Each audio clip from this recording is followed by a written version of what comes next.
Alright, let me roll these windows up. So Josh and I, we're returning the Maliblew right now. We had to go back to the parts store and get the correct oil filter housing gasket for this car. They sold us just an O-ring, and we ended up needing a multiple layer metal composite gasket.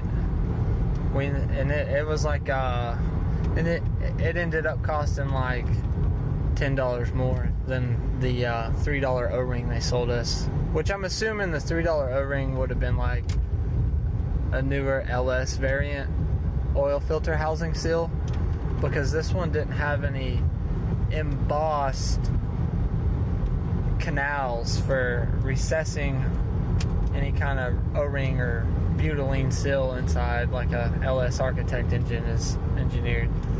But there's 3 bolts, a little tricky to get to with the catalytic converter, AC compressor, and something else was hanging down there on the side of the block. I had to use a bunch of different combinations of swivels and wobbles and extensions and whatnot to get actual good contact on the bolts, but it wasn't no big deal. We ended up taking out. I did not use any RTV.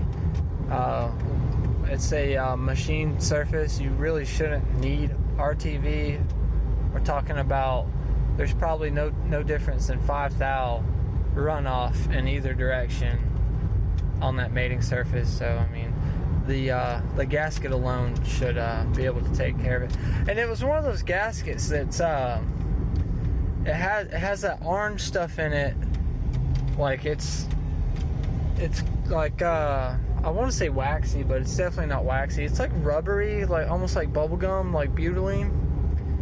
And if I'm not mistaken, when you tighten it down, that actually acts as silicone, and it expands and helps it seat and seal. All right, enough about oil filter housings and them sealing. I just wanted to film a quick video about why I did not film that, because I could barely see what I was doing. I was squinting one eye, poking one forward. It was a very tight area I was working in. Josh couldn't even help me on that one. I mean, he did, but unbolting and bolting it on is a one-man job. I was, like bending my hand in weird positions, fingering at it. But that's that. So, yeah, that's it.